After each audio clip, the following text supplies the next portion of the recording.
এখন থেকে মোটামুটি 5 বছর সময় চলে গেছে। হ্যাঁ, তুমি মোটামুটি বড় টড় হয়ে গেছো। তোমার সামনের এইচএসসি পরীক্ষা তুমি দিয়ে দিছো, মোটামুটি একটা রেজাল্ট করছো। তারপরে তুমি অ্যাডমিশন কোচিং করছো। অ্যাডমিশন কোচিং করার পরে তুমি খুব একটা ভালো মতো পড়াশোনা করো না, কারণ তুমি এখন থেকেই খুব একটা পড়ো না। অ্যাডমিশন টাইমে যে সেম তুমি ওই ফাঁকি রেখে দিতে থাকছো। ফলশ্রুতিতে তোমার হলো ভালো জায়গায় চান্স হয় নাই, এবং মোটামুটি একটা কোনো মতন একটা জায়গায় তুমি ভর্তি হয়েছো। ভর্তি হয়ে তোমার ইউনিভার্সিটি লাইফের 1-2 বছর গেছে। এখন তোমার বাবা মা অসুস্থ, তোমার বাবারও চাকরি শেষের দিকে।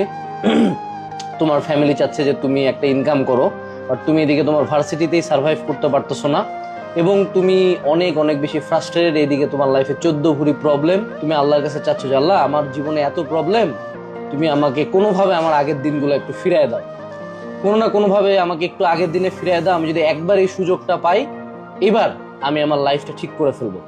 এবং এইভাবে চাইতে চাইতে হয়তোবা মহান আল্লাহ তাআলা তোমাকে ধুম করে আবার 5 বছর পিছনে ফিরাই দিল, এবং তুমি রাইট নাও এই মোমেন্টে এক্স্যাক্টলি সেই মহান আল্লাহ তাআলার সুযোগ অনুযায়ী 5 বছর আগে ফিরে আসছো।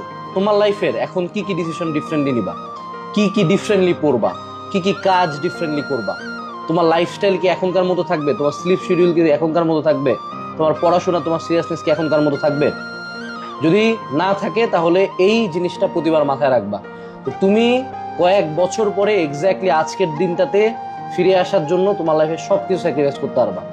সো প্রতিদিনটাই আগামী কয়েক বছর পরে ফিরে আসার একটা দিন। Every day is a day of come back.